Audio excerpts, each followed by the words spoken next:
All right, lads, we are back again. We have a special guest this week, Liam the Shagger Anderson.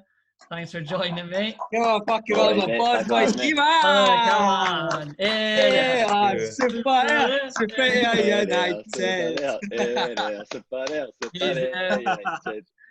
Liam, go to Spain. Don't come back to Ayr again. Oh man, my favourite too, man.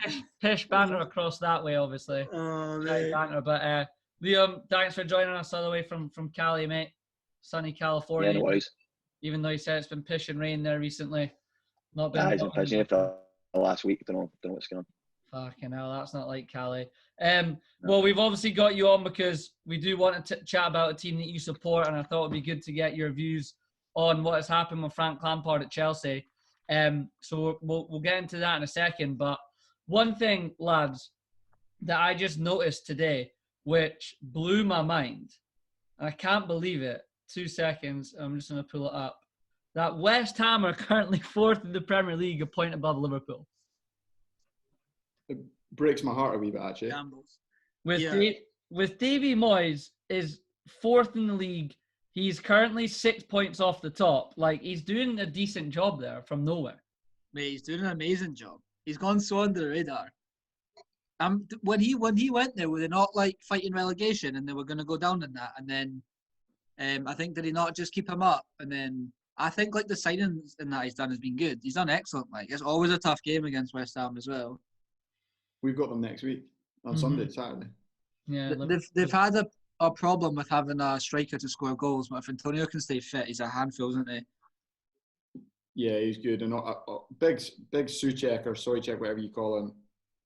Where the fuck's that came from? He is a big donkey, man. He is a donkey, eh? Yeah, donkey's scoring goals in the Premier League. He's above your team. This is going to be a rash call.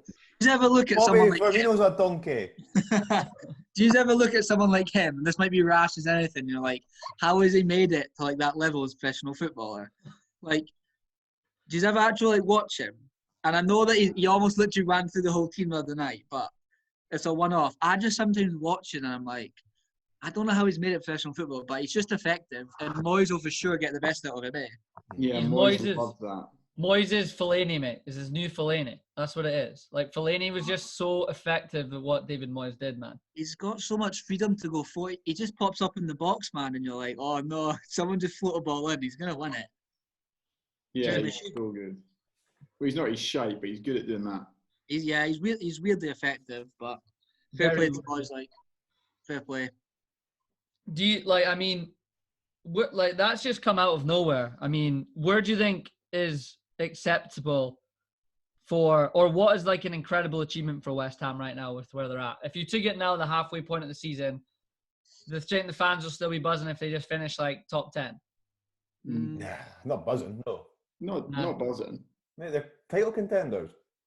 Fuck off. This podcast needs to stop putting teams down and bringing teams up, right? West Ham are title contenders. What do you think? What do you think, Liam? What do you think West Ham fans should be happy with? You know, now considering we're at the halfway point.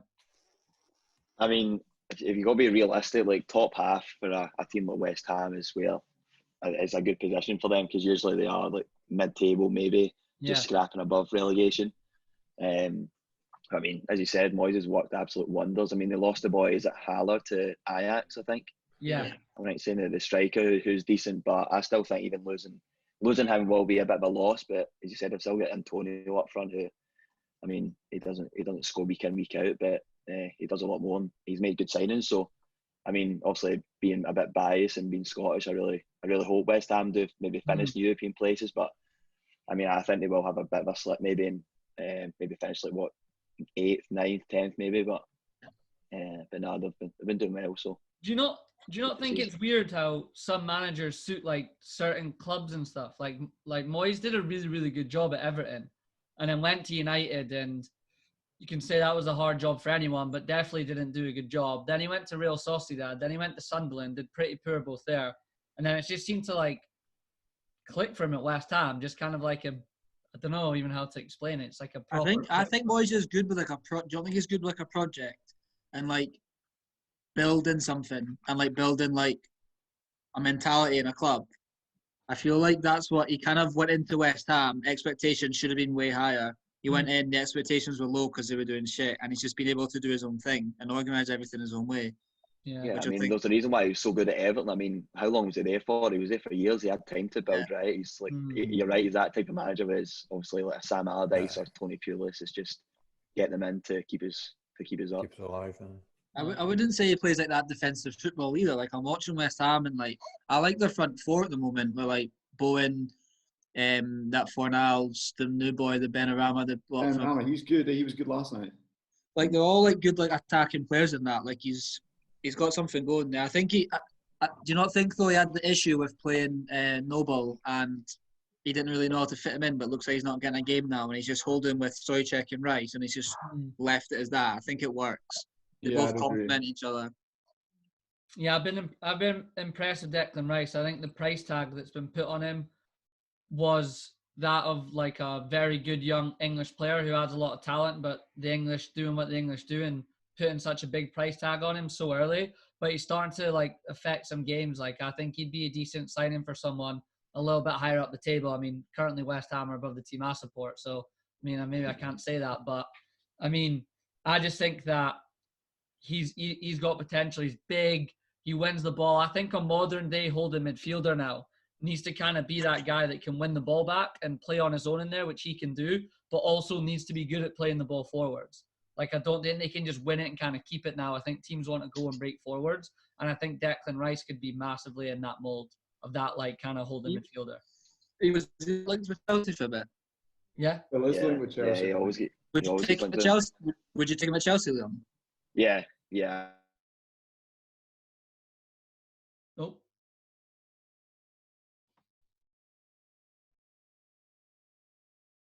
You guys still there?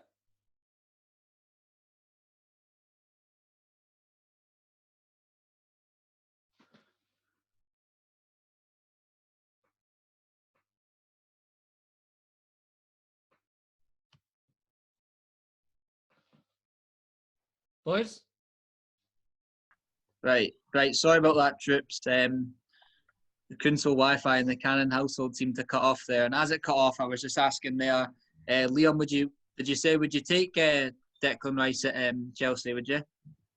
Yeah, I would definitely take him. I mean, he came through the academy at Chelsea, right? So he already knows like what it is to be a Chelsea player. I mean, he would cost a lot. That's the only problem. But I would definitely take him. He's been really good. I like they can play centre mid. Like he can play in the whole and he can play at the back as well. So he's very versatile. And obviously he's mates with Mason Mount. He knows some of the players for England, so he would fit straight into. So I would definitely take him. Do you think he starts there for England, boys? Do you reckon he plays? Do you reckon he's in that England team? One of the first on the team sheet. He's definitely the first in the England team sheet. Yeah, as in like for that position, because I think they seem to kind of like, who have they got there? Him, Hendo, Winks, but I don't know if Winks will. Nah, Winks hasn't played enough to get into that England team yet.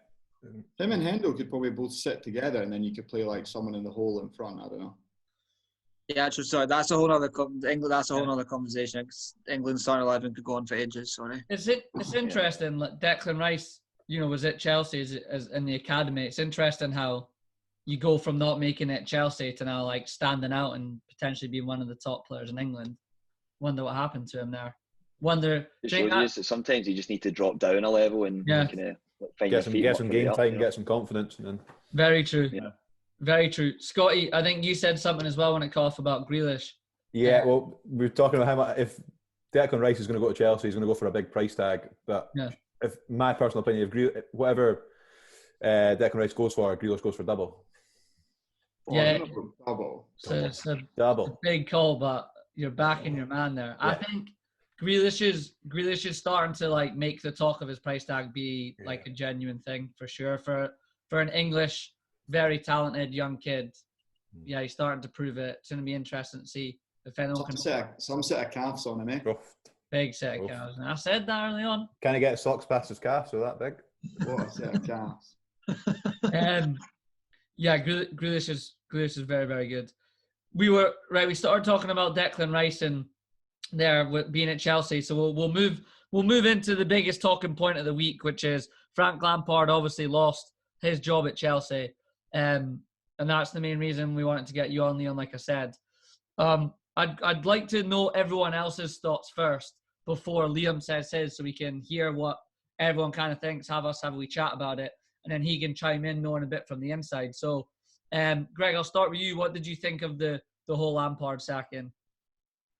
I was a bit gutted for Frank, to be fair. I think Chelsea had a real chance with like someone like Frank, who, because obviously Chelsea haven't had managers for long. I think we were talking about it like the other night. I think the longest ever manager has been Mourinho for like 3 seasons, and the whole time that Abramovich has been there. But I think it was a real chance for Chelsea to maybe change the way they do things. I think Frank, they could have trusted him and been like, right, we'll change him, we'll give him time, and we'll give him. Obviously, they backed him financially pretty heavily, but still, I would have.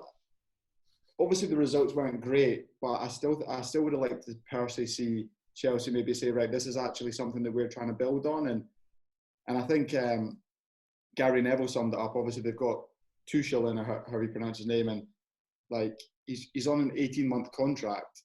The chances are, if he does, like, he'll get bombed after 18 months if they don't do something pretty substantial in that time. And I think it could just be a dangerous, never-ending cycle while Abramovich is in ownership of Chelsea, that they just get rid of managers straight away if they don't succeed. And as I say, I was just a bit gutted for Frank because he has obviously been there as a player. I think it would have maybe been a good wee opportunity just to maybe change the way they did things, but it didn't go that way. It's Matthew and Scott's an interesting one, right? And I'm sure Liam's maybe going to come to some of these and what he has to say about it. And you can correct me if I'm wrong here, Liam, on any of this, but I think that's Chelsea's 14th manager in the 16 years that Abramovich has had the club. However, they are the most successful English club in the last 10 years with 11 trophies. Yeah, so, all right, so this is my bit on it. Like, I feel sorry for Frank just because obviously he's a Chelsea legend and that, but with what you just said, Josh, yeah, it's not really a surprise, and their technique clearly works. That strategy works.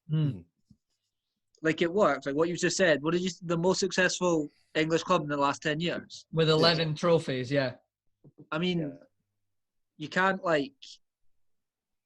fault that. Like, it's just the Chelsea way of doing it, and it's stats, and it's proven that it's right. And I feel sorry for Frank, but I'm sure he was told that on the first meeting. Surely he's not been told you're going to be given time, and then all of a sudden you start doing bad and you get sacked. Frank must have known that. And I don't know though. Sorry, but surely, like, when they brought him in, they were in a transfer ban and that. I think it's almost, maybe I'm speculating, but is it not maybe a bit of a cop-out in terms of like, right, there's a transfer ban, we'll go get Frank in, we'll let him like nourish the youth players, bring them through, and then I think he was maybe sold a story of like, and it'll be your team that comes through, and then you can add to it, and then we'll build from there. That's an amazing point. That's what I would have done. Yeah, also they've got the players in. Fuck it, we'll get rid of them. We'll get a manager that can do it. He managed big players before. We'll get him in. See you later, Frank. Thanks, bro. Yeah. Go on, Liam. Go ahead. Yeah, look, with the transfer ban as well. Look, obviously, when we finally got the ban lifted, we've got all these players in who we could, if we didn't have the transfer ban, we could have got these players in over 2 or 3 windows, so you've got more time. Whereas he's had his first window and he's got all these players in, so he's not been given the time. If anything, he needs more time to actually get them into the squad and get them playing the way he wants them to play and stuff. Yeah. And unfortunately, he's not been given that, which obviously as a Chelsea fan, I was gutted about it, but not surprised as well. It's the Chelsea way, and it's the Abramovich way to just. Do you expect obviously what we've just said there? It's obviously in terms of winning trophies, it's obviously working. But do you accept that as a Chelsea fan, that like that's the way it is, and are you cool with that, or would you have liked to have maybe seen an opportunity for Chelsea to change the way they're viewed with giving Lampard a bit of time? I mean, yeah, I would definitely like to see him get more time, 100%, because as I said, like with the transfer ban, like you're getting the players in and you have to let them adjust, right? And he's a legend as well. So, I mean, a lot of people have said in the media that he's just because he's a Chelsea legend and and he's English. He's getting maybe more support there than he should, and whatever else. But I mean, yeah, naturally, I mean, as a Chelsea fan, no matter what, you just want, like, you're dying for him to do well. You always want a Chelsea manager to do well, but when Lampard comes in, you just want him to do well, like, even more, right? And you're just desperate for him to start winning games. And I mean, to be fair, look, recently watching Chelsea, like, I wasn't really enjoying it, to be honest. They were. It wasn't just the results weren't there. The performances weren't great either. Like, we were struggling to break teams down, and there wasn't any real like philosophy there. So it was hard to see like what he was like trying to do. You know what I mean? It was just. But again, like, saying that though, still, I would definitely still like to see him get more time. It was the timing of it as well. I mean, I think this is the third manager in a row now that we've let go after a win. Because we let go of Sarri after the Europa League final. We let go of Conte, I think, after the FA Cup final. And then, to be fair, I know a bit different now. Like, we let go of Lampard after a 3-1 win against Luton, who we expected to beat anyway.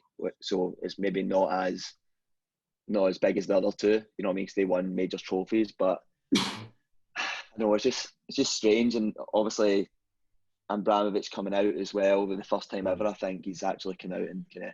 Yeah, I wrote that down. Like, he gave a statement of why he let go. I mean, I understand why he gave the statement, because like Lampard he's a fucking legend, right? He's the biggest player ever for Chelsea. But on the other hand, I'm thinking, has he done that because he realises the amount of backlash that there can be because he's let such a legend go? Yeah. You know? So yeah, I think so. He's a clever guy. See, with the whole time thing, right? So when I first seen it in that, what went through my head was like, obviously with the context of the whole COVID and that, I think teams are really, really having to really push to get in the Champions League and and financially it can probably help them. So I think they've looked at it and went, Chelsea aren't really going that direction. We cannot afford not to get in the Champions League here, and they've just went, fuck it, I'm gonna pull the trigger here.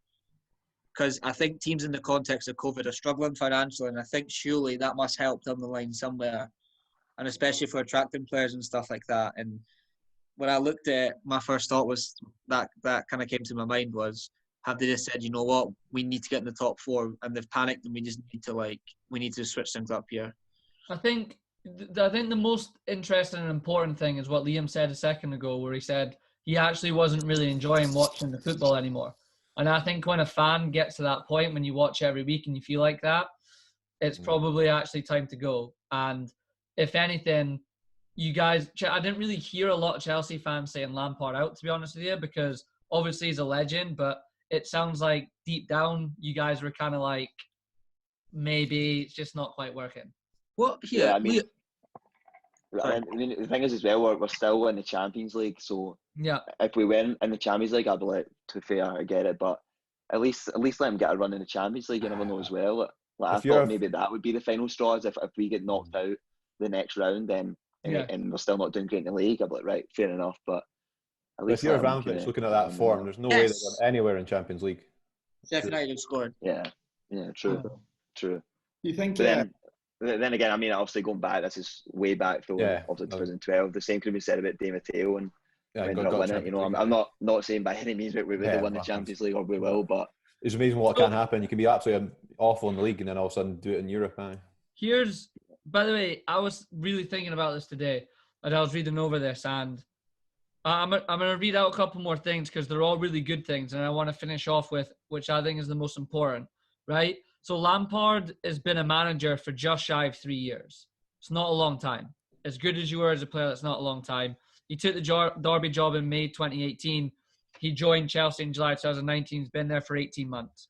Like you just said, Liam, he's still in the Champions League. Anything can happen there. In the league, you're only 5 points off Liverpool, probably now 6 points off fourth West Ham. You know what I mean? In the top 4. It's not a disaster. I think those things back him up, but the only thing, you've already mentioned it, that really concerned me was that I couldn't see what he was trying to do with the team in terms of like a style and identity, whatever you want to call it. And you kind of need to have that at this day and age. And I think that's the only thing that makes me partly think it might not have been a shocking decision because he hadn't quite got that yet. Yeah, I mean, another thing as well, not to go too off topic about what you said, but it was look, with the signings as well, I would love to know how much say he actually had in the signings. I don't say that. You know what I mean? Because I mean, 100%. as you know, like Chelsea have a big board and with their technical director and all that stuff. Like, how much say did he actually have? I mean, I could see him like wanting to get like a Chilwell in. I mean, Yeah. he's proven it. He has English, proven in the Premier League, but with the likes of like Werner, I could probably see him wanting a Werner in because he was so good for Leipzig. But like Havertz, did he want Havertz in? I don't know. I mean, you go through all the players they signed. I really don't know. But like with Werner as well, it's like he didn't really know where to play Werner. So I'm like, well, if he didn't know where to play him, like, did he actually Want him, or a he also didn't signing he envision actually him. wanted? Because you have to, you're always going to sign players who fit into your system. Any good manager's going, any decent manager's going to do that, right? So yeah, I don't know. It's just. And It's a strange Lampard one. as a player surely knows that. He can't bring that many players in and expect it to click. Yeah. Like that many good players as well, all wanting game time. I thought It's so hard to. That's what probably links in with one of your first points, Liam, and the fact that they brought in so many signings so quickly. And I know that Cameron, we spoke about it before, but it looked like he genuinely didn't know what, not only what his best 11 was, but every single week his starting 11 was like, you're looking at it and you're going, oh, the front three, there was like 6 or 7 different players that could have been in that front three every week. It was a nightmare for picking fantasy players in your fantasy team. And like, I think that's maybe, but that's obviously down to the fact that so many players have came in such a short spell of time that it does take time for them to click. And like, it's I don't think it's like Frank's fault that Werner is on like a obviously running cold. Like that could happen to any manager. So like if Werner's taking the chances that he gets, at least 2 or 3 of them maybe draws that Chelsea have had turn into wins, and Frank might still be in a job. You can't really blame Frank for that, surely. Yeah. Yeah, I mean, 100%. you're buying so many players from different leagues as well. I mean, like Chilwell was going to come in and do well, so he knows the Premier League, but the likes of Werner obviously Havertz, Bundesliga, like Ziyech, who came from the Eredivisie, which isn't a great league. You know what I mean? You've got Mendy as well, came from the French league, which isn't nowhere near as good as the Premier League either. So you can't expect players like that to come in and just click. You know what I mean? Especially all at the same time. Who do you think his best signing was? Chilwell. Oh yeah. Chilwell. And I think both. I'd say Chilwell and Thiago Silva, but obviously Thiago Silva's a bit older, so you're only going to get maybe 2-3 years maxed out of him. Whereas Chilwell, like long term, he's going to be good. I mean, that's one thing about Chelsea. We always seem to get the left back position nailed on. It was Wayne Bridge, then Ashley Cole, and I mean obviously like Emerson and Alonso maybe not so much, but Chilwell just seems like that. That signing in left back, you feel good about it. Yeah, hands down. Yeah, I would agree with that, and I think Thiago Silva was a really clever signing. I saw something that fan favorite pundit Paul Merson said, which I actually thought was spot on, right? Bit off of what you just been talking about. This is what he said. Did Chelsea think they were going to buy a 21-year-old kid from Germany and Kai Havertz, another forward from Germany and Timo Werner, Hakim Ziyech and a 36-year-old defender in Thiago Silva and just win the league? Did they really think they were going to finish above the likes of Liverpool, City and Man United just like that? That was a fair point. Definitely. I mean, I think like one of the biggest issues as well was, which some people think that's a good thing, but deep down it's not. That it's not ended up that way. Is that we started the season so well and there was so much confidence and everyone's thinking, yes, we're finally building something. These signings are, most of them anyway, are looking good, and then we just had that slump, and then it just went from like such a high to such a low so quickly. You know, I mean, and you know how quickly fans turn as well. As soon as a big team like that, I mean, a team like Chelsea with fans all over the world, as soon as you don't hit that form or you hit a slump, people are just going to be on you straight away. I agree, man. So, I mean, does anyone else have anything they want to say about Lampard before we move on to Tuchel? See how he's such a young manager. He's gone from such a different job in Derby, working with a young team, coaching young players and making them better, to all of a sudden he's got all these signings and he's got players already to figure out a formation and go and play. I think it's just such a totally different job and such a big step for a manager to take. Like, fair play for him taking on the job. Yeah. 100%. I mean, like I've seen, I don't know what pundit it was, but was it Carragher maybe, said like Klopp done it the right way in terms that Klopp was up like a Mainz and then up to Dortmund and went to Liverpool. He's made all these natural steps. I mean, Gerrard, you can see he's in that process as well. He started with the under-18s, I think it was at Liverpool. Yeah. Now he's at Rangers, and then the natural step probably will be Liverpool. Whereas obviously Lampard went into Derby and then he's went straight to Chelsea, which obviously isn't a great stepping stone. It's like such a big jump, but at the same time, if Lampard, when he gets a call to take the Chelsea job, he's not going to not take it. You know what I mean? He's definitely going to take it. But you mustn't. The whole mentality of that Chelsea as well is win or bust. And if you don't get off to a quick start, you're sacked. And it's just I think if Lampard had gone to like an Arsenal or say and had time to build and was given the chance, I think he could have been a great manager with that squad as well. But he knows what he's getting into going to Chelsea. Surely, he knows what Abramovich is like. He knows more than anyone. Yeah. If you were in Lampard's shoes now, not that any of us are qualified, what's your next steps now? What do you do now? Where does it go? I don't know where it goes, man. It's a tough one, right? Yeah. It's a tough one. Think about this, because the chance of you getting another job in the Prem is surely pretty slim. Yeah, it's not. Before you go somewhere else, surely your next job's not going to be another Prem job. Yeah. I don't know. I mean, for the Premier League, the first one I thought was like Steve Bruce looks like him. He's got a good chance of maybe getting the sack. But then I think it would actually do decent at a team like Newcastle, but would Newcastle take a gamble on him? If a team's getting rid of the manager, they're bringing someone in to keep them up, and they're going to go to someone that's trusted and proven that's done it. Your Allardyce type of guy. They're not going to take a huge risk for someone give him at the start of summer, give him the whole year. But if you've got 6 weeks to keep your job, you're not giving it to Lampard. My pal Sam's getting awfully closer to getting that relegation. He got absolutely humped last night. Cannot defend, man. And that's what he coaches to do. When he's not doing that, he's in a lot of trouble.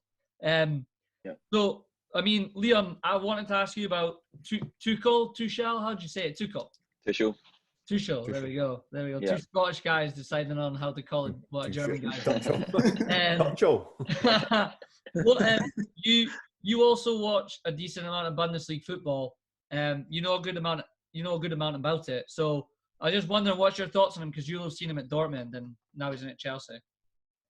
Yeah, I mean, I've got mixed emotions about it. Like, he does play a very attractive brand of football. Like, he is known to be a really good tactician. Like, at Dortmund, he followed up Klopp, right? He was a manager after Klopp, so he was already going to have a tough time because, I mean, following Klopp is always going to be a tough one. But he actually done pretty well. I mean, I don't think he won the league. I mean, he didn't usually win it every league, but I know he did. I think he won the League Cup, the Cup. So, and he done quite well there. And then at PSG, I mean, he got into their first ever Champions League final, right? And he played good football there too. But I mean, he does play an attractive brand of football from when I've watched his teams, but like everywhere he's went as well, like at Dortmund, he had public fallouts with the board and the players, and then he had some fallouts with the players at PSG as well. Yeah. So, he's a very good tactical manager, it seems. I mean, just after watching Chelsea Wolves there as well, it looked like you could already see in the first game, you could see how he wants to play, which is good to see. But at the same time, I don't know how much of a really good man manager he is, which, I mean, did Chelsea need that? I mean, there's all this stuff in the media right now about players going to the board or went to the board with Frank and all that kind of stuff, which, I mean, I take with a pinch of salt. I mean, I know Abraham came out and said it's a bit Rudiger going to the board was a lot of nonsense, but if any of it is true, then surely Chelsea need more of a man manager. But at the same time, if they're getting results on the pitch and they're playing an attractive style of football, then the man management is still important. But if you're winning games and everyone's happy, and you don't need to worry about that as much, you know. So looking at Chelsea the last few weeks, that's what they need, is it not? A bit of tacticians, a bit of style, something to go and build on, and they've got a good squad there, but they don't maybe know how just to need play. someone to fit them in. Yeah, someone. This is how we play. Go play. Yeah. It's a class squad. Yeah, and I mean, he's worked with some players before, right? He's worked with Pulisic at Dortmund. He's worked with Thiago Silva at PSG, and definitely helps. Yeah, I mean, he's already, which helps, right? I mean, he didn't start Pulisic, to be fair, but in the first game he started Thiago Silva, but that can only help. You know what I mean? Especially like with someone like Thiago Silva is just a natural leader that he can already kind of go to and speak about and kind of get things right. You know, so optimistic, but yeah, you just hope he hits the ground running, because if he doesn't, then he's not going to last very long, you know. Well, two things. First of all, Matthew was baffled at what the hell you were playing in that game tactically. He was trying to work it out. It was hurting his head. Yeah, it was I was the same. It's tough to see, like, because he played differently at Dortmund. Like, it was more like a 4-2-3-1 he played. He had Aubameyang up front, and had Pulisic, like Royce in the wings. And then it was more at PSG where like he played a lot differently. Like it was like a 4-2-2 sometimes, but then he'd also play like the three at the back with like the two wing backs, and then he'd have there was Cavani up front with Neymar and Mbappe almost as like two kind of inside forwards, like number 10s. So I mean, because what's interesting about Tuchel is like he'll play one way attacking and then one way defensively. So it might be like a don't know, like a 3-5-2 attacking, whatever, but then it's like a 4-2-3-1 defending. So he likes to change a lot in games as well. Like he'll play one system and then 10 minutes later, the team's playing a completely different way. Like as I said, he's a really good tactician. So I'm guessing at Chelsea, because we've got so many different players that will probably play so many different styles and formations as well. So it'll be interesting. Will that not take ages to coach in and get used to? No, playing different styles, and it's a lot of time on the training ground. No, I don't know what Chelsea's running fixtures like, but also FA Cup and stuff coming. There's a lot of games coming up for a. It could do. I think he's. I know they'll really be pushing to get in the top four, but I think he's also almost surely got the grace of having now to the end of the season of like getting that together for next season. You know what I mean? As much as trying to push for top four, but I mean, I don't know. Maybe he's been told you have to get the top four. I don't know, but I would think he's going to get given time to implement that now for next season, and Chelsea just have to deal with the consequences of that. Leon, before we finish off on this, what you said there, just about like a little bit of pressure and stuff if he doesn't get off to a good start. Do you think because you have just sacked a legend that there could be tendency for fans to maybe lose their patience a little bit quicker than they usually would do if it doesn't do well? Or yeah, potentially. I mean, it wouldn't be on Tuchel; it would just be on the board, and because I mean, naturally, like they've both made such a huge decision, and they've got a manager and instantly sort of already. Obviously, Tuchel's already on the short list; they've just come straight in. So, like, the fans are going to. It's just again, it's the Chelsea way of short-term success that he needs to hit the ground running. I mean, like the good thing, as I said before, like Tuchel came in when Klopp left Dortmund, and obviously a lot of Dortmund fans were really unhappy because Klopp's a club legend at Dortmund, obviously a different sort of legend to Lampard at Chelsea. He's more of a player, you know. So, I mean, that's a good thing about Tuchel, right? Is he's maybe used to that pressure of coming in and like coming in terms of after someone who's already who's a legend at the club, you know what I mean? So that should tell. But not all Chelsea fans, obviously, most Chelsea fans don't have a lot of patience. So it would be more pressure towards the board, I think, and the players too. Because if the players don't perform under Tuchel and Lampard, then it's a case of it's not a manager thing; it's a player thing. So that's a fair point. Now that would be interesting to see if that happens. Also, did he take his own backroom staff, or has he kept Jody Morrison there? No, Jody Morris is away. They kept I forget his name. The newer kind of first team coach who does a lot of like the set pieces and stuff like that. I'm pretty sure I've seen him in the bench. Yeah. When I was watching the game against Wales, but yeah, apart from that, I think he'll be bringing his own backroom staff because like Jody Morris left with Lampard. Fair, interesting. Matthew, here, Abramovich must have spent millions in compensation getting rid of boys. No. How much money did he spend? Cash money. Not Matthew, just a P45 and see you later. So. Matthew, do you say it was 1-0 to Sheffield United? Yes. Yeah. Come on. And boys, the Buffalo is back. The Buffalo's back. 1-0 Rangers. Alfredo. Everton have scored against Leicester. It's not good for fantasy with James. Who scored? Oh, for who? James. Did he really? Yeah, James Rodriguez. Right, boys. We'll move into the kind of main part of what we wanted to talk about was the top five's next 6 games. Because I think that this is a part of the season where this could be a moment where the table starts to take shape with the top half, and it's really, really tight right now. I wanted to start with Man City. They were on last night, so obviously one of the games down here they've just played. They currently have 41 points after 20 games. Sorry, they had 41 points after 20 games last season. My bad. And they're currently on 41 after 19 games. So they're pretty much in exactly the same spot points-wise this season as they were last season. And they're currently top of the league table, which is interesting. Matthew, their next 6 games were West Brom away, which they won 5-0 last night. They then play Sheffield United at home, Burnley away, Liverpool away, Spurs at home, Arsenal away. It's an interesting running. How do you see them doing over that? I think they do really, really well. I think Man City, I think they actually comfortably win the league. I think your Liverpool's and that are gonna struggle, and I think what were the last 3? Was it Liverpool, Arsenal? Liverpool, Spurs, Arsenal. Yeah, I mean that's a real test for them, but I think they do very well in those games, and like I said, I don't think they drop too many points this season. I agree. I think they walk it now. I don't think United can keep up with them. And then, as you say, they've got a little tough spell there, but their record against Arsenal is unbelievable. I can hardly remember Arsenal ever giving them any problems. Yeah, when's that game? Like a month away. That's 5 more games away. So I'm watching them, and it just looks like a Pep team again. You know how we were talking when we started doing the podcast, we were speaking about them at the start of the season. I was like, yeah, they don't really have that kind of Pep swagger. I watch them now, and it's like they're just zipping about everywhere. Everyone's got confidence. Cancelo's fucking running the show at right back, playing as a centre midfielder. Yeah.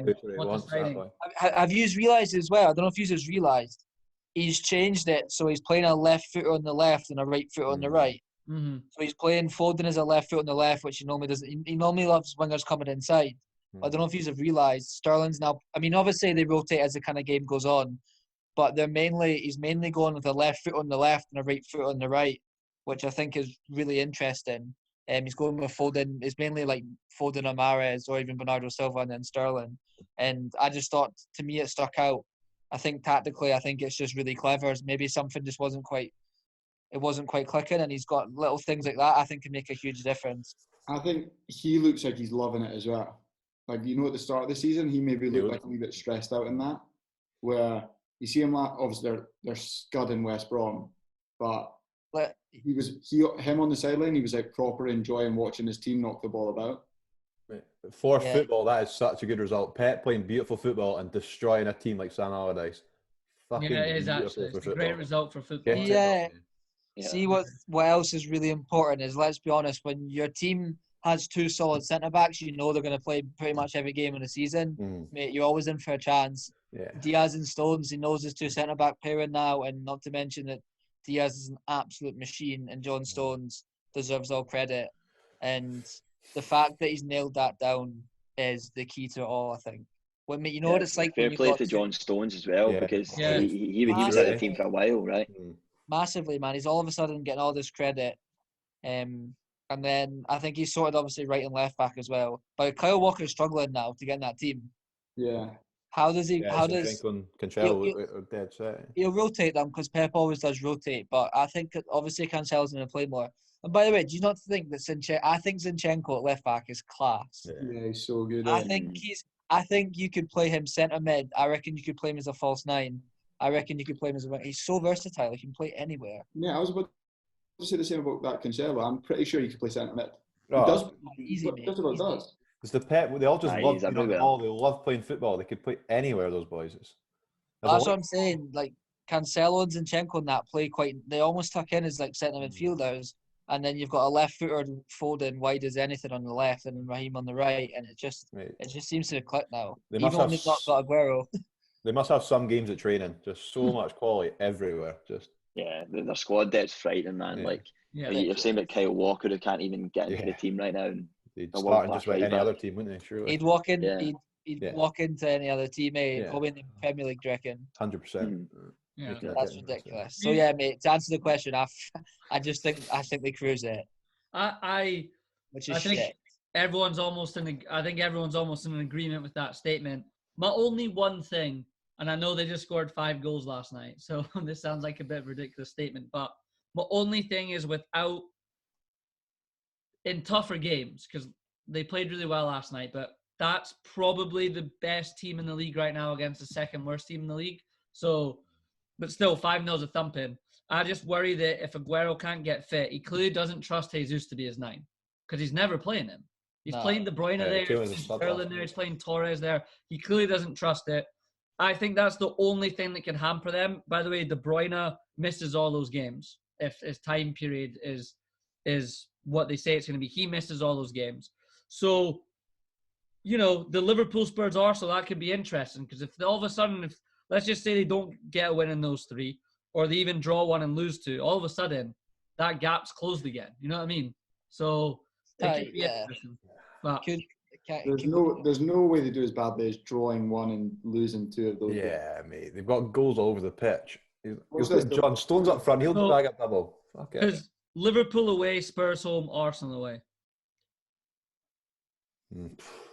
I don't know. I mean, it's still 3 games away. It's a lot of football before that. Yeah, but there is a lot of football before that. There's 18 points in total up for grabs there, Scotty. Mm-hmm. Obviously they've just beat West Brom in that first one. What do you think they come out of that run with roughly out of the 18? They're 19 probably. They're playing that fucking well. I don't know. Talking. You come to me for the maths question. I'm sweating here. Put you under pressure. Yeah. I mean, the way they're going, there's no way they can't.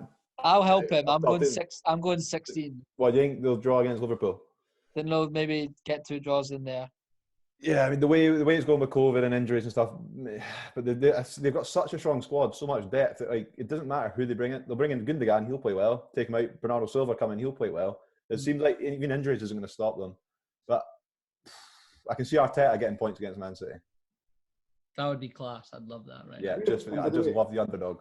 By the way, even if you come out and said like, right, they'll maybe get 15, so they'll lose 1 game or 13, a loss and a draw or whatever. The way that the league's going, that's still going to be head and shoulders above everyone else. Else is going to go the next, whatever you ask, Canon, no one's going to win the next 6 games. Yeah, as you say, Greg, a team like United needs to go undefeated. You just can't see them. Can't see them or Liverpool or Spurs doing that, can you? Maybe in different seasons, yeah, but yeah, the way that this season in particular has gone, it's not going to happen, and City will definitely pick up. Well, I think they might pick up 18 points from that, if I'm being honest, but even if you say they pick up 15. Like you said, Ken, at the start, like West Ham have come from nowhere, but in this season, if you win 2 or 3 games in a row, it's a huge step forward, isn't it? Yeah. Teams seem to be dropping points everywhere. If you can find that wee run, like this next 6 games, if you can go on a wee run, it could totally change the season, but only looks like Man City are the only team that are going to go on that run, don't they? So, Liam, what do you think? Do you agree with most of that? What do you think about next 18 points? What do they get? Yeah, I mean, honestly, I wouldn't be surprised if they do get 18 out of 18. They're playing that well. Yeah. I mean, it's still tough games, obviously, so you never know. But if they play the way they're playing right now, I think they're honestly untouchable. They're just hitting that peak right now. They look so good. And as you said, the biggest thing is the squad depth they have. Like if they have an injury to 1 or 2 big players, like De Bruyne's out injured. Obviously, he's a big miss, but it doesn't seem like it's not huge. Whereas obviously with Liverpool, obviously Van Dijk being injured, that's a massive miss because you can't really fill that void as well as a City can. Like De Bruyne's been playing up front. He gets injured. Obviously, he's been doing really well there, but you've got Jesus or Aguero can go and slot in there anyway. I know obviously Pep maybe doesn't trust Jesus so much, but he's still a world-class striker that will get you goals. No, he will. I definitely. I've said this before on here. Someone showed me some stats about him, Jesus, and his stats are way better than I thought they were compared to how much I've seen him play. So, what do you guys think then, as an agreement? Because I'm going to put it down. Out of 18, if you can all agree on a number, they're going to get. What would you say as a group? I think I can say 16. I was going to say I think they'll get 5. I think they'll get 5 wins and then they'll draw against either Spurs or Liverpool, and they'll beat Arsenal. And so I'd say 16. So yeah, 16's a fair shout. Yeah, 16? Yeah, I could agree with that. Josh, they've also got a secret weapon on the bench there, and an unused Liam Delap, who's got a big future ahead of him, young Liam. That's potentially the worst fantasy shout so far this season. That's potentially. Well, as in your fantasy team? He came on and kept the clean sheet for 10 minutes when I played on it. Oh man, Scott, he was like, nah, he's decent, man. He played in the cup.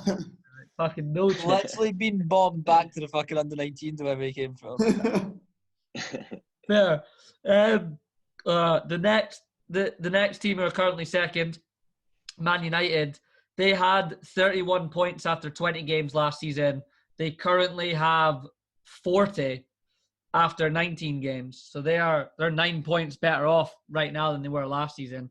You can see that makes sense, really, I think, Scotty. I mean, it completely makes sense. Yeah. There's a totally different team from last year, isn't it? Yeah, it is. Yeah. What, Liam, what do you think watching United?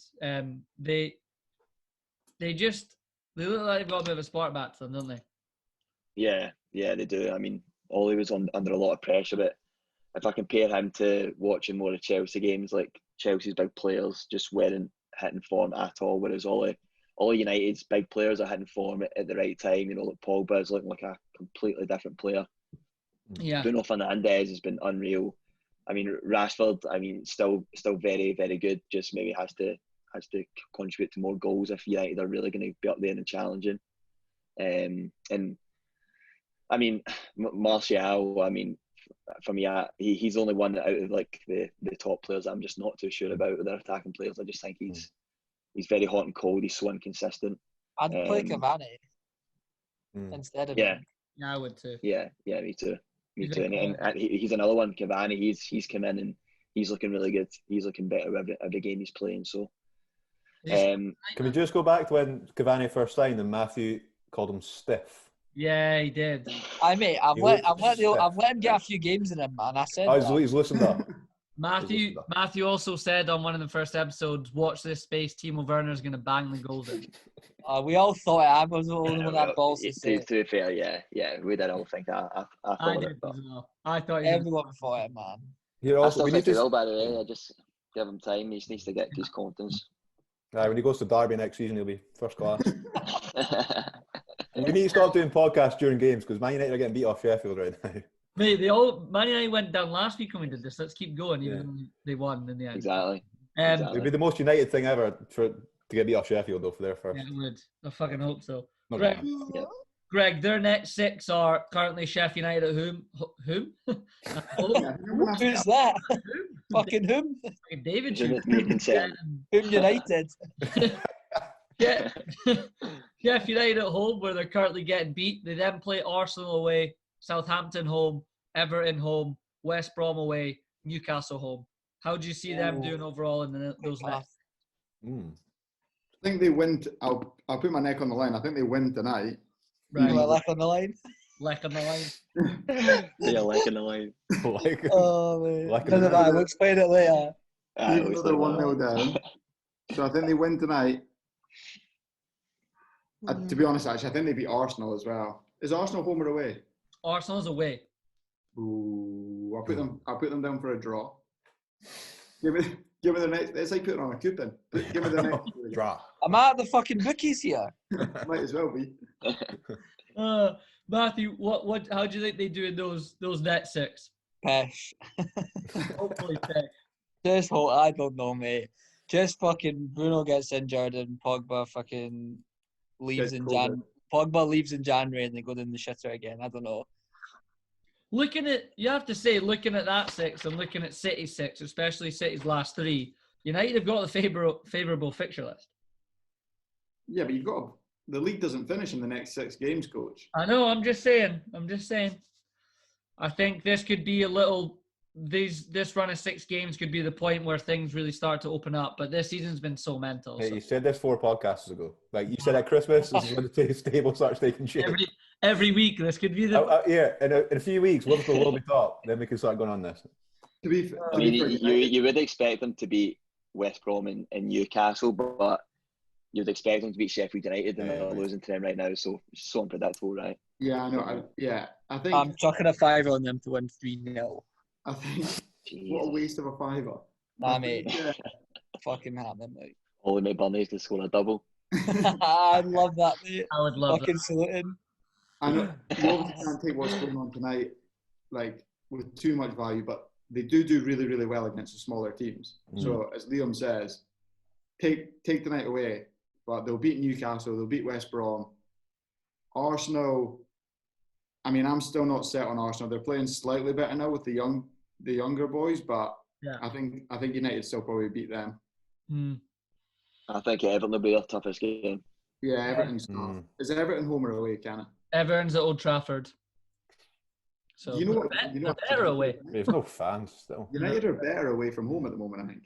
They are better away. It's better. Scotty, do you not think that the reason I kind of was thinking about this is what to talk about was because Man City had arguably their most influential player out for the next 6. Leicester currently have their most influential player, Jamie Vardy, who sets out big moments, out for certainly probably 5 of their 6, right? So I just thought that Man United right now, like Liam said, they're the team on form. All the players have hit form. They've no injuries. Their squad's pretty strong. They just look like they're best placed, I think, in this next round of 6. I think what's been most impressive about United this season as well is they've got that proper comeback mentality, haven't they? Yeah. No matter what happens, they seem to still be in a game and they're grinding out results, which, as we say, that's what championship teams do. Champions teams. Not championship before I get abused. But they seem to have a real quality about them. It doesn't matter what happens, they can still stay in a game. And they could be in a title race, to be fair. Let's move on because I'm getting depressed talking and about they beat Liverpool in the FA. It's depressing me chatting about this, man. You boys. Liam, Leicester, who I just mentioned with Jamie Vardy, they had 42 points after 20 games last season.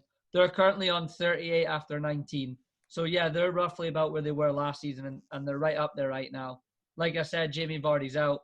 They play Everton away, Leeds at home, Fulham away, Wolves away, Liverpool home, Villa away.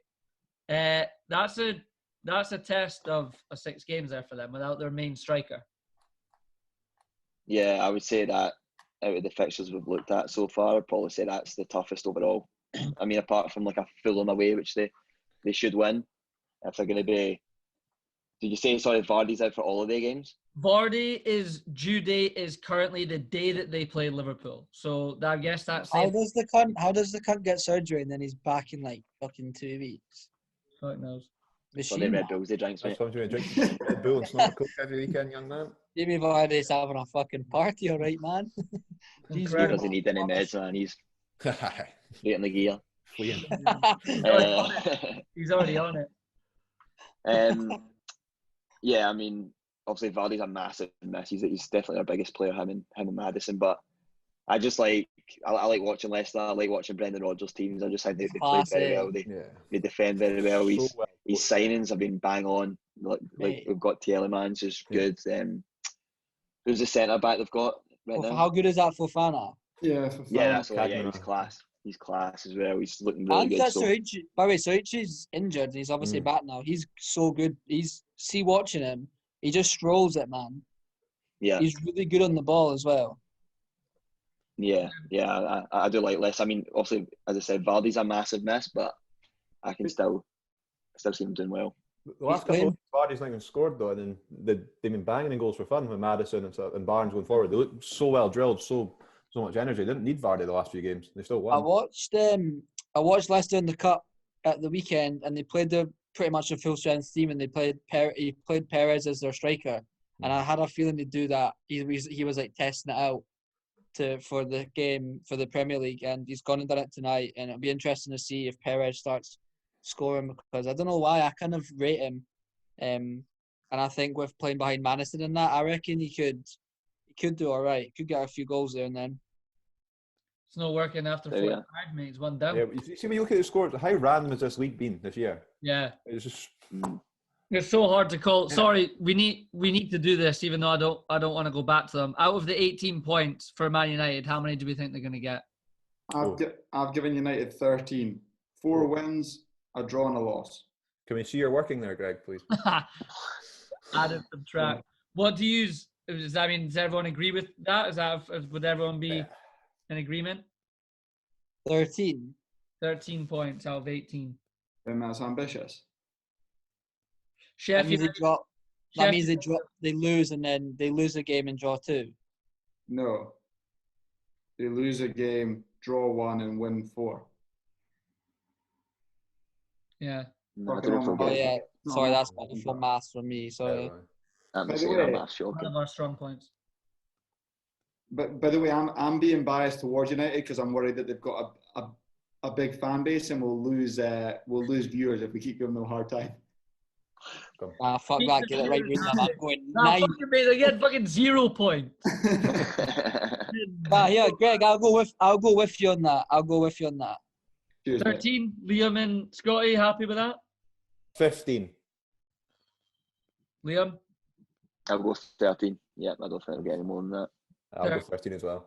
13 it is. Love that, mate. Right, so sorry, just back to Leicester then. They're currently getting beat 1-0 by Everton. Liam, you were saying that's probably the toughest set of fixtures that we've read out yet. I'd probably agree with you. Matthew, what are you thinking in there? Well, how many points? How many points to get? Aye, out of 18 on that run. Do you want me to read out again or you got it? Yeah. Read the Read team. it out again. They're playing Everton away right now. Okay. Leeds at home, Fulham away, Wolves away, Liverpool at home, Villa away. Oh, that is a tough run. That is Yeah. How many points to get on that? Very tough. 18 up for grabs. They're getting beat 1-0 right now, obviously, against Everton. I think they get about 8. Oof. Oh, Greg's on for 8. Oh, boy. Low ball. They're getting beat right now. Yeah, that's true. Yeah, that's fair. So there's a loss. Do you know what? I'll go along with Greg on that. I'll go 11. Scotty and Liam? I'll go 10.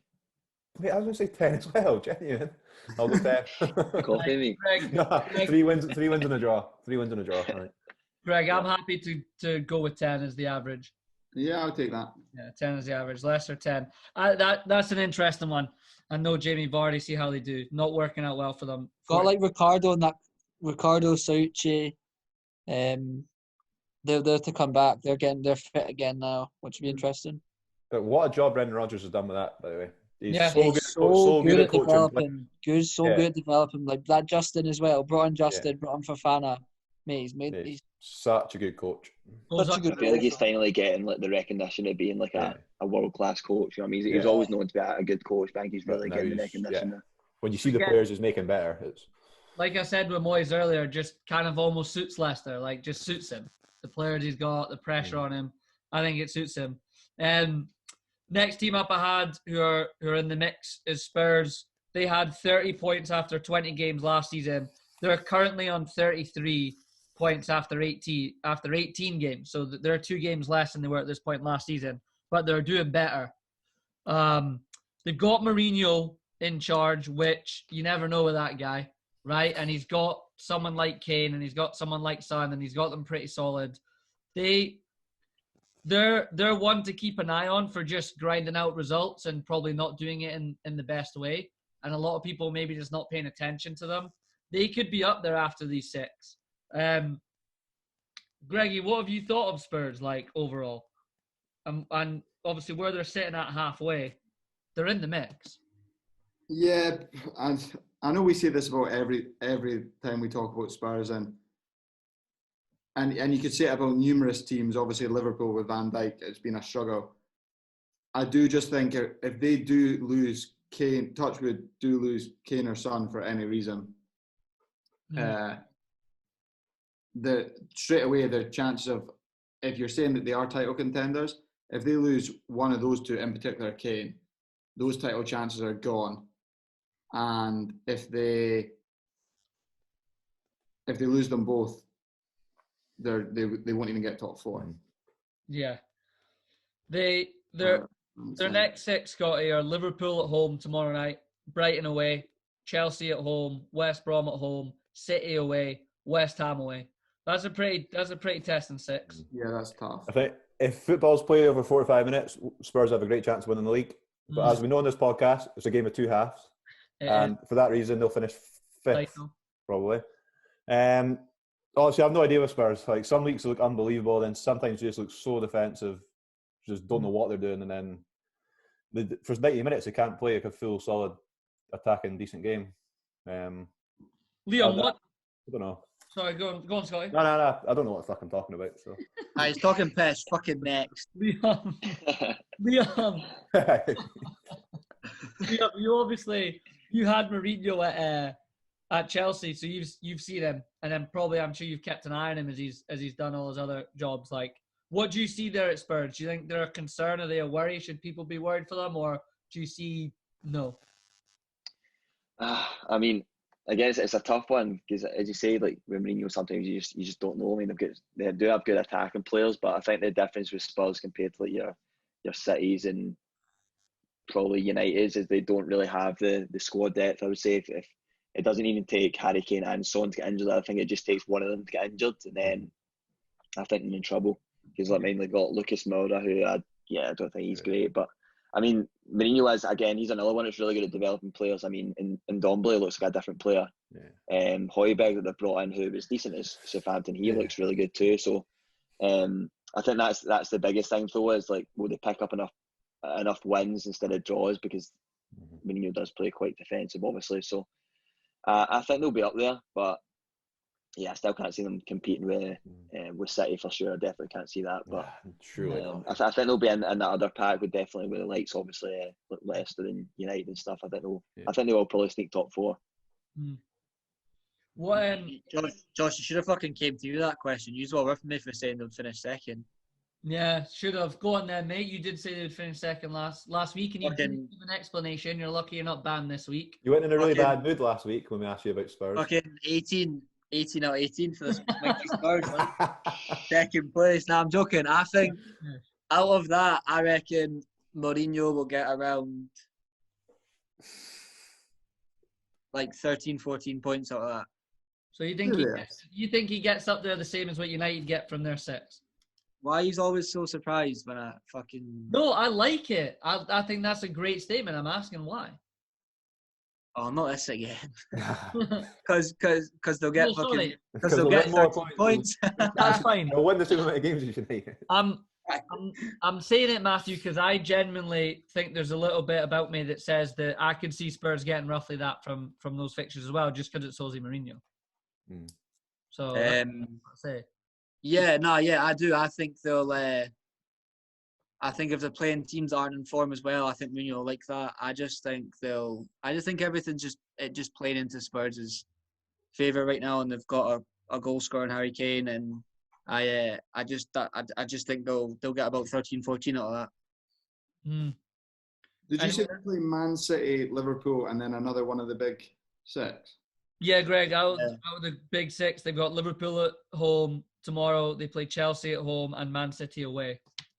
Oof. I can't see them beating those teams though. They'll probably draw against Liverpool tomorrow and potentially draw against Chelsea, depending on what their new manager does. But I can't see them going and beating those teams, which I think makes that. Mate, are you joking me? I'm Mourinho love that Chelsea game. I'm shouting that we're gonna get beat by Tottenham just because our centre back problem, and you've got fucking Harry Kane in it. Like you've got that Rise Williams at like 18, 19. Like I think that's the difference, man. I think it's the difference between like a 1-0 and us dropping 3 points. Like I really do. I've given them 8 points. Oof. Greg's going for 8 points. Interesting. I'm thinking around. Okay. Did you do the same as me? You liar. Yeah, I'm up to go for about 12, 13 points. I was thinking 12. Yeah, I was going to say about 13. I could agree with that, about 12, 13. Okay, stick it down, coach. 12. 12 points for Spurs. Oh. It's a big one. Last team that we'll come on to, Matthew, you just mentioned them in there, is Liverpool. Stats are not great reading for this bit, boys, unfortunately.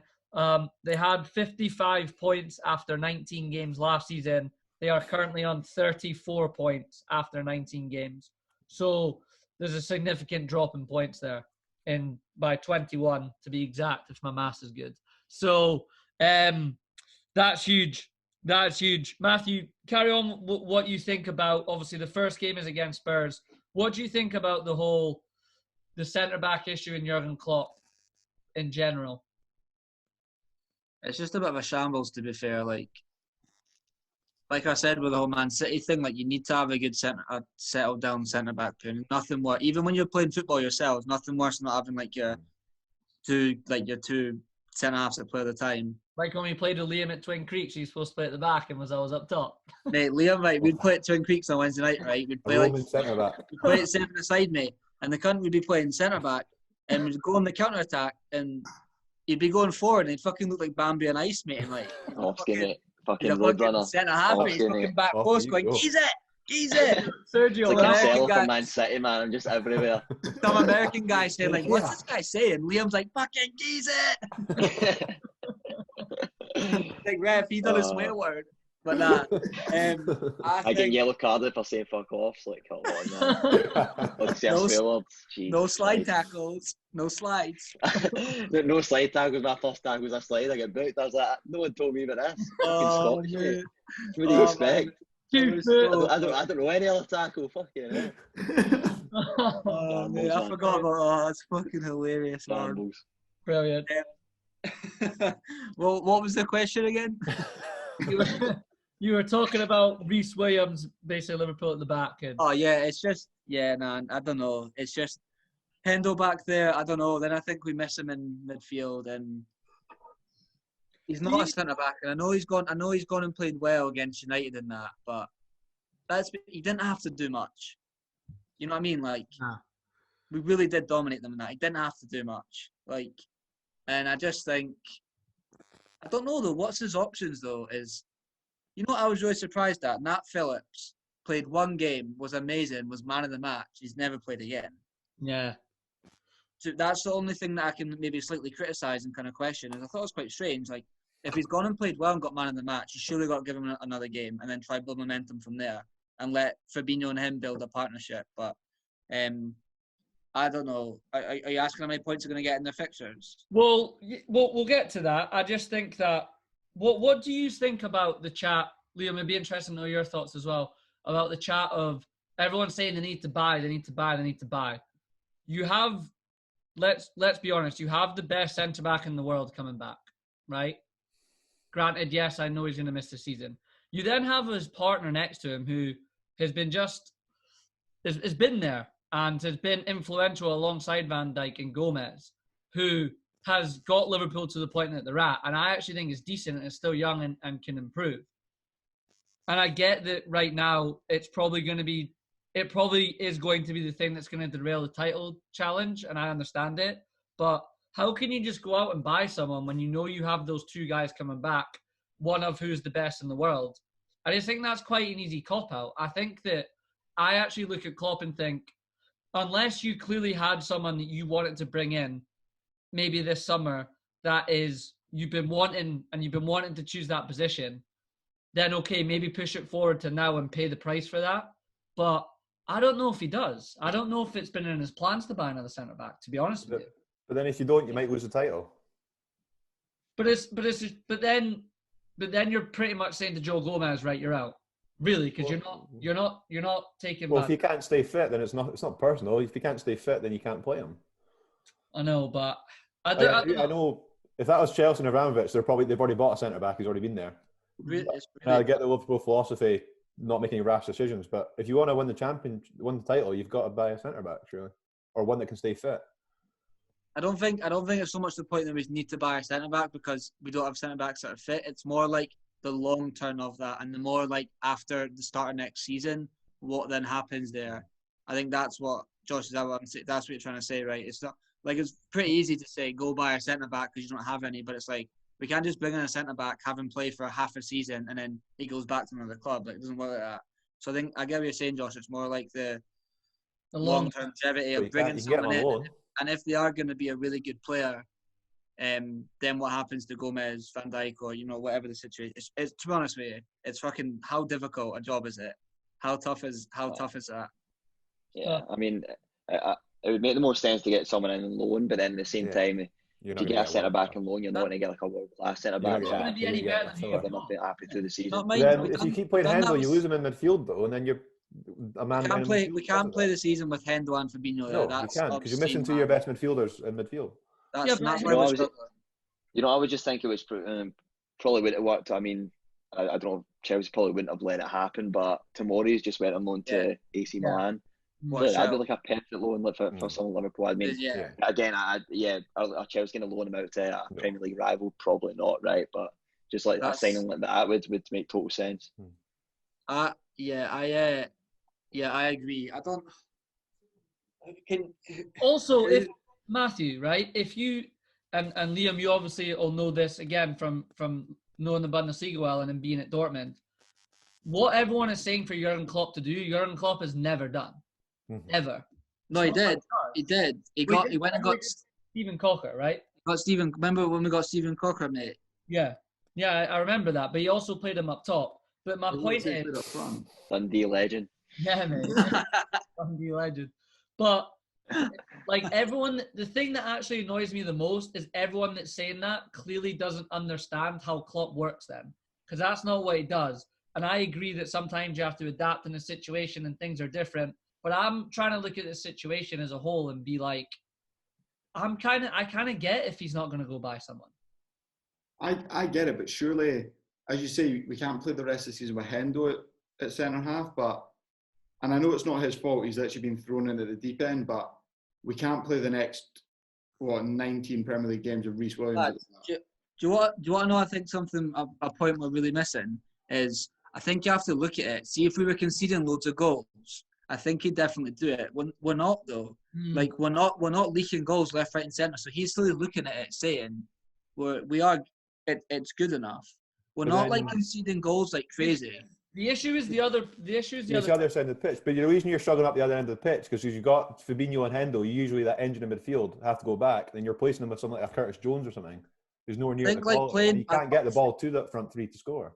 Fabinho's obviously like a set centre back there. Like he's obviously not going to come out there unless we go and sign two or whatever. I don't know. But with the Hendo situation, like I just think you need to bring Hendo back in midfield, but and give one of the Nat Phillips or Williams or whoever, like just. It's not Williams, is it? You need to. Can't I know, mate? But then I'm sitting there saying this. Oh my God, he's in on goal. Oh, he just missed a 1v1. Who? McGoldrick. Fucking McGoldrick. Oh wait. Oh mate, they do that fucking stupid rule when the flag goes up like an hour later. Worse. Yeah, I hear that. Yeah, I don't know. It's tough, man. It's so tough, and it's a bit of a ball ache, to be fair. Liverpool's net 6 is Spurs away tomorrow night, West Ham away, Brighton at home, City at home, Leicester away, Everton at home, and not only that, in between playing Leicester and Everton, we are away to Leipzig in the Champions League. That's a fucker of a run. Oof, that's horrible. That's a fucker. Anyone like to go first on how many points are going to 2? Including the Leipzig game. Yeah. I mean, that's a fucker. Bias as fuck. I've wrote them down and I've given us no losses and 12 points, but realistically, I think it's probably more like 8. Yeah, I think 8. Yeah, that's a horrible run. I think 8. By the way, Arsenal are currently 4 points off of Liverpool, everyone. Yeah, they can get fucked. Yeah, wait a minute. Where the fuck are Leeds then? Leeds are just about 3 points or so behind Arsenal. I'll tell you right now. Arsenal are 9th on 30. Liverpool are on 34. And Leeds are 12th on 26. Yeah. Cannon, you'll be posting some Australian dollars to Jason Grant. No, mate. Jason's looking like he's going to win that cash. They're still tight, though. They're still close. I think Leeds and Arsenal. Josh, I'll go 10 points Liverpool. 10 for Liverpool. Are we also going to predict if they're going to get past Leipzig? Because I don't think they will. I don't know. Not right now, no. Are they flying right now? Yeah, they're sitting second and playing really well. I love that we've got a German expert. I know. Broadens the horizon for us, isn't it? Yeah. Yeah, they're still. You still hear me? Yeah. I mean, I think 7-8 points behind Bayern, so Bayern are also hitting a bit of form, but Leipzig do look like the next best team because Dortmund have been shocking this season, but Leipzig do look good. They play really good football. I think for like the first time in a while, I'll see Liverpool will go away to them, and I think we'll let a team have most of the ball, and I think we'll just try hitting on the break when we play them away. And we normally dominate teams on the ball on that, and I reckon just with how things are going, I reckon we'll let them have the ball. They're good on the ball, though. They like to knock it about, don't they? Yeah. I think we'll sit in a little, hit them on the break, like old school us in the Champions League a few years ago. Yeah, it makes sense because they're flying right now. They're playing with a lot of confidence and they do knock about well. Mate, like, who plays centre back in that game for us? Like, yeah, how long is Gomez out for? The end of the he's out for longer than Big Verge is. Really? Yeah. Sorry, Beans, go ahead. He's still down as an unknown return date, where Big Virgil is sometime in May. Yeah.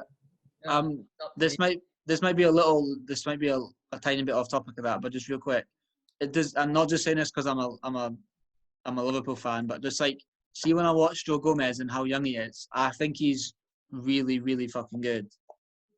He's decent. Do you think? Don't get me wrong. I think he's good, but I genuinely do believe that you could stick me at centre half next to Virgil, and I wouldn't do well, but I'd do a job. No, but I think it's gotten to the point where it makes it harder for him because teams now just sit on him instead of Virgil, and I think he's done excellent at just dealing with that. Yeah, fair, because I get found out. Do you know who I think is really underrated? Go on then. Because of what he does, I don't think unless you really, really, really watch the game, you see it, is Gini Wijnaldum. The way he uses his body in games is incredible, and he starts all the time. I'll be sad if he leaves. I know. Yeah. I remember when he signed from Newcastle, I was just like, average signing, but fucking hell, he's been anything but that. He's been brilliant, man. So reliable. Same, man. Yeah. Never injured, fucking Klopp's mood. Why did I say that? Every game, eh? He's a class player, man. Class act. So are we agreeing as a group 8 points for Liverpool sounds about fair for what everyone thinks? Yeah, unfortunately, I think 8. Christ's sake, man. So what we've said then, this is what that puts us on. After the next 6 games, we've got City on 57, United on 53, Leicester on 48, Spurs on 45, and Liverpool on 42. So that's genuinely in order of what the top 5 is going to be that we put down. There you go. What about West Ham's upcoming fixtures, Josh? West Ham aren't getting a mention in this one. Okay. They'll maybe get in next week. You know what I mean? Chelsea are Everton are flying, aren't they? Yeah, Everton are. And they in hand as well. And the winner right now, West Ham fans, by the way, if anyone's a West Ham fan and listens to this, when I plan this out, West Ham are not sent above Liverpool, and Everton fans, you are not sent above Liverpool. So that's why you're not in this discussion. I wouldn't justify yourself, Cameron. I only know one Everton fan, and it's my dad, and I don't know a West Ham fan, so we don't need to worry. He doesn't. Does your old dad listen to it? Huh? My old dad can't even turn on the computer. Never mind listen to podcasts. You're right, Dave. Yeah, you're right. So, listen. His dad's from Newcastle, Liam, if you didn't know that. Liam, Scotty's also a Rangers man, so yous are both enjoying a big season together here. You'll need to get Ben on. You'll need to get Top Shags here. You'll need to get Scotty on, and you'll need to do get Muzz up. Yeah, we'll get a karaoke session. We'll get some songs. Yeah, a title party. We could add that now if we want to. Right, mate. Yeah, you could. Had it 6 weeks ago. It's toast. I know. Can't have anything. It's an absolute meltdown. You coming back to the motherland for it, Shags? Nah, unfortunately not. I wish I could. There is a pandemic, to be fair. My local would need to be open anyway, so have a wee Zoom title party. Must do this day and age. Unfortunately, it's pretty shite, isn't it? But, I know. I've been speaking to my sources in Scottish football here, Josh. It was a very average game at Celtic tonight. Yeah. Well, Scotty, all I'll say is they did win, though. Yeah, it was average though. They won, but it was average. How did Yogi get on? Oh, mate, fuck off, Maguire just scored. They got beat, but Hamilton got beat 2-0 tonight as well, so it's not a terrible result. But Maguire just scored. Yeah, they're 1-0 up as well. Ross County. Yeah, good start, but yeah, the call not even make the bench. No, I'd not even made the bench tonight. He started the first game and he's not played since, I don't think. But ask Collins what's happening there. Yeah, I'm playing golf with him tomorrow morning, actually. Oh yeah. Oh mate, get the inside, mate. Get the inside. Get the inside. What's happening to call at Ross County? Scotty, I'll get you a business card, mate. Pass it to him. Can he be our next? Aye. Can he be our next Can guest? he be our next We're working on it. Liam Anderson, John Collins. There might be an appearance fee, but we'll work on it. I like it. I like You'll have it. us all doing press ups and You sit want ups a on guy the podcast. passing, the moving, the tempo. Tempo! Everything. What a guy. I hope he watches this. Like, what a guy. Has anyone got anything they want to add before we wrap up on certainly recording? Liam, we always stay on after, by the way, so when we stop recording, even though we say bye, we stay on. Just as a little secret. Bye, driver. How are Super Air doing? Not great, to be honest. We just signed a new striker from who was it? From an Irish team who's meant to be decent, but we just can't score. We had that Bruce Anderson alone from Aberdeen, and then he went back. I don't know if he got called back or he just went because he wasn't happy, whatever. But not great to be honest. Just kind of sitting mid-table, I think. Just If you can't score, you can tell. Sorry, mate. Go ahead. What's that? No, go ahead. No, I'm just saying it's weird. Obviously, we get Mark Kerr in charge, right? As a player manager, and he's obviously never managed before, so it's a strange one. But I mean, we're looking on it the past couple of games. Like we've not been conceding as much. I don't think so. That's a good thing. But at the same time, we can't concede. We're not conceding, but we can't score either. So I had you on my coupon both teams to score at the weekend, mate, against Dunfermline, and it was 0-0. Mate, Alan very quickly never put United on your coupon, or even the team that's against them, because you're never going to get Liam, one more time, use us the air song about Spain. Rain, rain, go to Spain, don't come back to air again. That's definitely what those ones. Right, we are finishing on that. Okay. Starting to finish on that. Love to see it. I know, mate. Thanks again for doing it with me, boys. Liam, thanks for coming on, and we'll be back at it again next week. That's good, man. Thanks for having me. No worries, boys. Boys. Cheers. Cheers.